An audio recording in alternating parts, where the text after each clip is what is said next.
सलाम आदाब, मैं आपका अज़ीज़ ज़ीशान जिलानी। मौसम चुनावी है तो बात चुनावी कीजिए ना। आपके बीच हूँ बेबाक मुद्दे के साथ बेबाक बोल पर।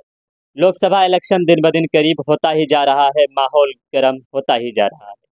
हिंदुस्तान की सियासत में, भारत की सियासत में एक इनकलाब लाने वाली, तूफान लाने वाली, भूचाल लाने वाली पार्टी बैरिस्टर असदुद्दीन अवैसी की पार्टी ऑल इंडिया मजलिस इत्तेहादुल मुस्लिमीन जब भी वो किसी राज्य में, किसी स्टेट में इलेक्शन लड़ने की तैयारी करती है, ऐलान करती है, तो उसके सर पर, उसके दर पर, उसके पूरे जिस्म पर यह इल्ज़ाम, यह धब्बा, यह मोहर लग जाता है कि बीजेपी की बी टीम है, वो बीजेपी के एजेंट हैं, वो वोट कटवा है। पिछले लोकसभा इलेक्शन 2019 में बैरिस्टर असदुद्दीन अवैसी की पार्टी AIM पूरे हिंदुस्तान में 3 सीटों पर इलेक्शन लड़ते हैं। एक हैदराबाद जो तेलंगाना स्टेट में है, हैदराबाद की सीट पर खुद बैरिस्टर असदुद्दीन अवैसी लड़ते हैं और लगातार चुनाव जीत हासिल करते हैं। और पहली बार 2019 में महाराष्ट्र की सरजमीन औरंगाबाद जिले से इम्तियाज जलील को उम्मीदवार बनाते हैं। इम्तियाज जलील उस सीट को हासिल कर लेते हैं, जीत जाते हैं। और बिहार की एक ऐसी सीट किशनगंज, जहां से बिहार के प्रदेश अध्यक्ष अख्तरुल ईमान को उम्मीदवार बनाते हैं और वो चुनाव लड़ते हैं, तीसरे स्थान पर आते हैं और वहां से कांग्रेस के उम्मीदवार जावेद जीत जाते हैं।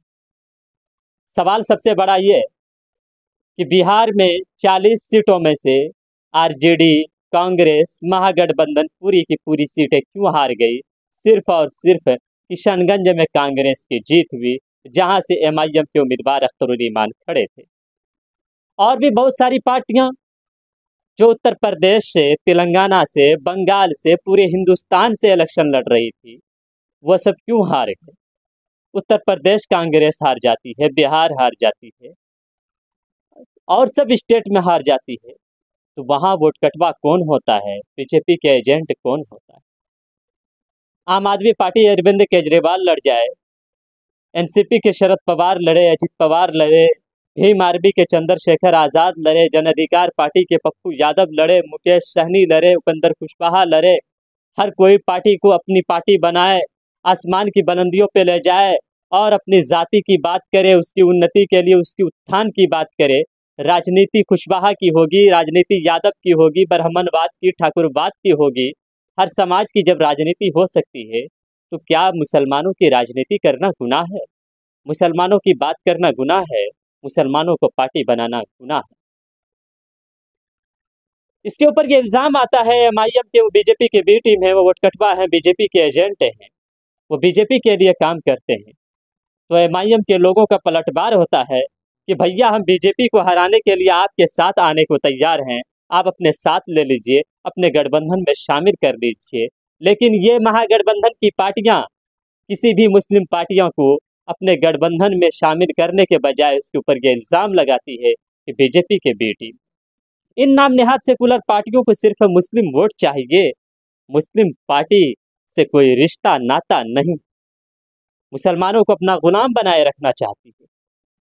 ये सारी पार्टियां कभी नहीं चाहती कि मुसलमानों की लीडरशिप हो, मुसलमानों की क़यादत हो, मुसलमानों की कोई बात करने वाला हो।